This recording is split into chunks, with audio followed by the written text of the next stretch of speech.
We're going to talk to the Vice President of Parents Defending Education, which is rebranding and expanding. So I don't know if I say PDE anymore or just DE. Here's Sarah Parshall-Perry. Hi, Sarah.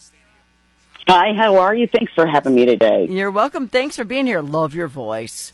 Another girl with a deep you. voice. Yeah, baby. You got it.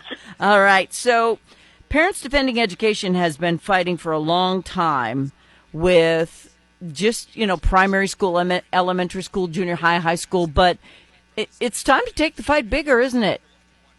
Yeah, it really is.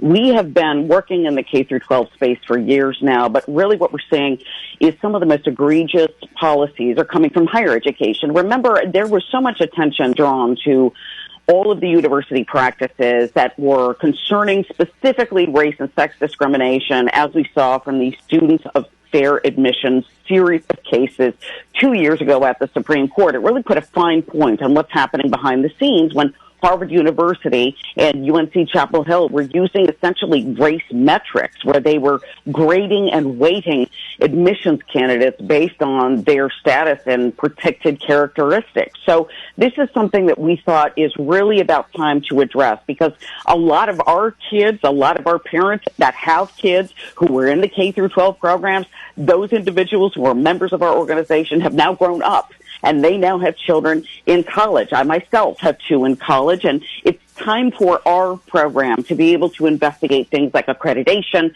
and awards of scholarships and financial aid, and what we're seeing taught in these classes that could be violative of longstanding civil rights law. Yes, and I'm so glad to hear you say that in one sentence, because that kind of just sums up everything we're going to talk about today, because what's going on the college campuses right now, I never thought that I would say, I couldn't fathom of it. I never dreamt that in the America I grew up in that people would even think this way, feel this way. But I guess when you let enough people in from other countries who hate America before they get here, and issues come up that they want to scream and yell about and make us look like a third world country, I guess that's what we get, right? Well, that's exactly it. And, it's always sort of the petri dish for American culture, isn't it? When you get into education, you can recognize exactly how sort of divergent we become in our thinking between one class and another. And that's not what our founders envisioned for the country. It's certainly not what the progenitors of the civil rights movement wanted for America, an America that was colorblind, where individuals were judged on the content of their character and not the color of their skin. And unfortunately, what we're seeing right now is the perpetuation of the victim-oppressor narrative. And this is a function of what we saw through critical race theory and to a lesser extent, but now in increasing measure, critical gender theory, where you separate people into victim and oppressor classes. And that's not only not good for American education, it's not good for American culture either. Right. And it sends the wrong message to what we're going to put up with. So I think the approach that you're taking to say, you know what, you're not off limits either, and that the president is revoking these student visas and however they got here, he's saying, nope, time to go home. If this is how you're going to act, you got to go. But the bigger problem, and I think, sir, I'm, pot, kettle, you're black, whatever thing. Most of these are white kids who went to those colleges who are wearing scarves around their face and hiding their identity. They're not foreigners. No, that's exactly it. And in fact, what's really frustrating, I think, to me, is the fact that there has been this perpetuation, and these kids who have been indoctrinated in K through 12 schools have gone into higher education, which has been beholden to liberal interests and been lost to us to a great extent for a long time, already programmed to believe certain things about how America is fundamentally racist and how the founders were fundamentally racist and how our entire foundation is built on the race essentialism of the 1619 Project. And so they've gone in with a pre-cooked series of ideas about whether or not they are in an America that sees people with a victim mentality, and they've perpetuated that mentality themselves.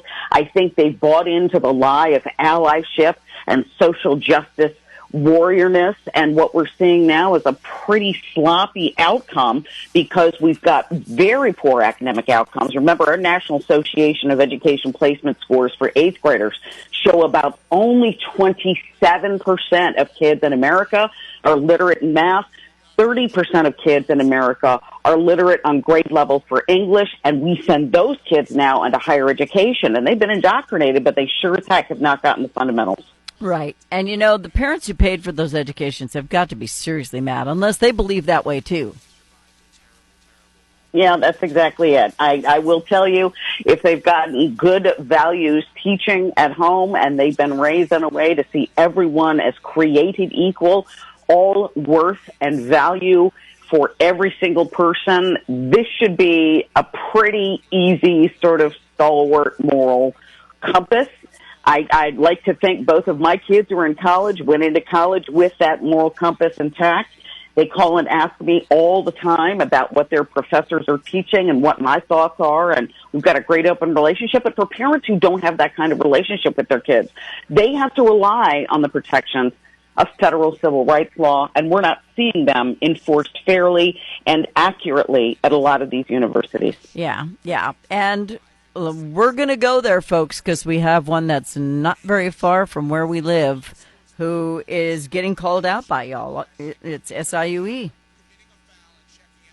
Or SIUC, yeah, that's exactly, actually. SIUC, that's exactly it. We, when we launched our higher education initiative and rebranded our organization from Parents Defending Education to Defending Education, we launched 4 federal civil rights complaints.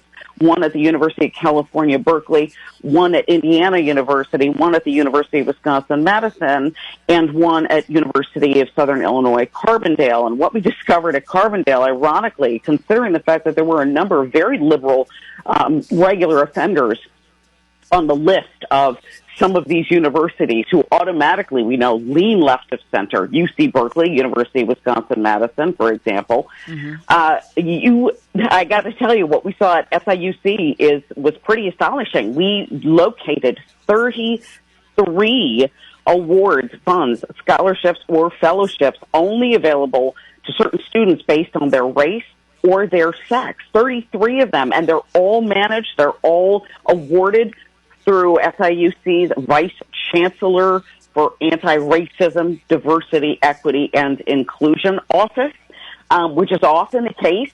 A lot of these DEI offices are the ones that are maintaining, expanding, and awarding these race discriminatory or sex discriminatory policies and funds and scholarships. But the Supreme Court and Students for Fair Admission made very clear that this is something that we are not going to tolerate, that eliminating race discrimination means eliminating all of it, and apparently SIUC didn't get the message. Well, they're in Illinois, and that's mini California, quasi-China. So Thank you, Governor Pritzker. Yeah, and some people just think he's the bee's knees. I'm like, how in God's name does anybody think this man is doing a good job? They are falling apart over there, and it sounds like the colleges are following behind him. Not all of them. Some of them are doing a great job, and they're doing what they're supposed to be doing, teaching your children. But I don't know how this stuff sneaks in.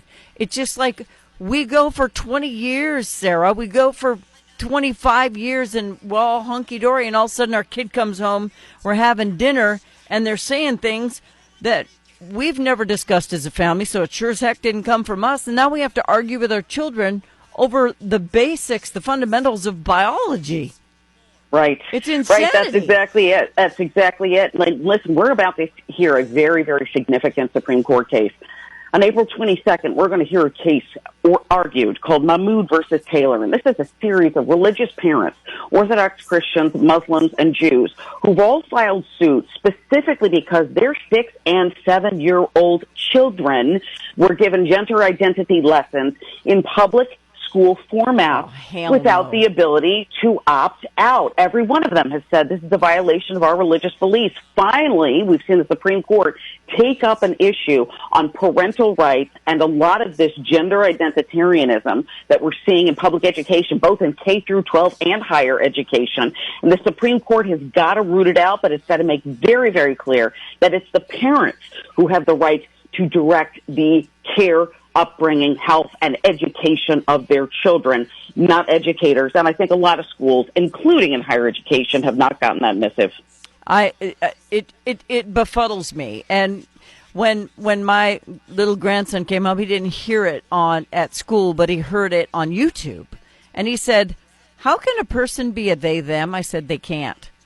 And he said, "But this person said that they're a they them." I said, "That's plural. One person can't be a they." So it's biologically and it's grammatically confusing our children. It doesn't exist, obviously. You're just a tomboy. That's basically, right. What it was. You might be a lesbian on top of that, but you're not a they them. Correct. What happened to the extinction level event of the tomboy?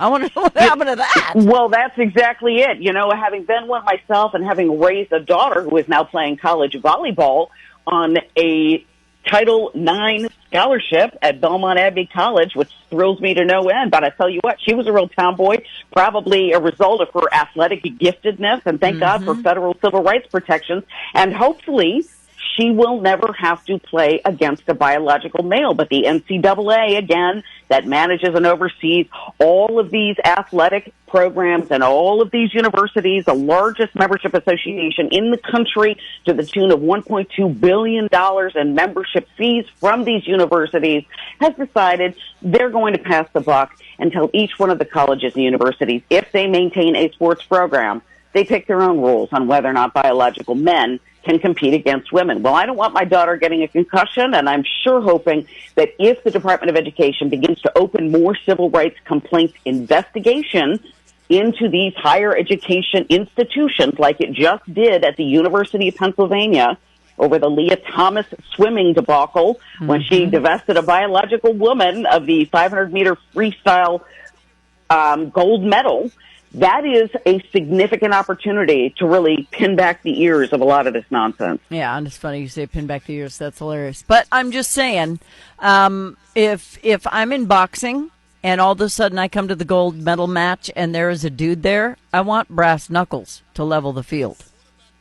I'm just saying. That's exactly it. Because that's how much of a difference that punch is going to feel. And just take a knee. You know what, girls? Teams, take a knee. If they kick you out of the tournament, they kick you out of the tournament. But guess what? You're going to stay in the circle of people with common sense. This is stupid. You don't see any girls trying to get into boys' sports this way. You might see women kicking for football teams or whatever in small, insignificant ways, but not in physical contact where, the rubber meets the road. It's just not going to happen. So this has to stop. So where do people learn more about what y'all are doing at PDE with the DE? So you can go to defendinged.org. Very simple, defendinged.org. And you can follow my work online as well at Sarah P. Perry on X. All right. Do it because, and it's Perry, Perrry. R-R-Y. Not you got it. So people want to always spell it wrong. All right. Sarah, thank you for being here today. I appreciate your perspective, your answers, and what y'all are doing. And we've got to keep defending education or it's just going to get more squirrely. You got it. Thanks for having me. Thanks, Sarah. Bye-bye.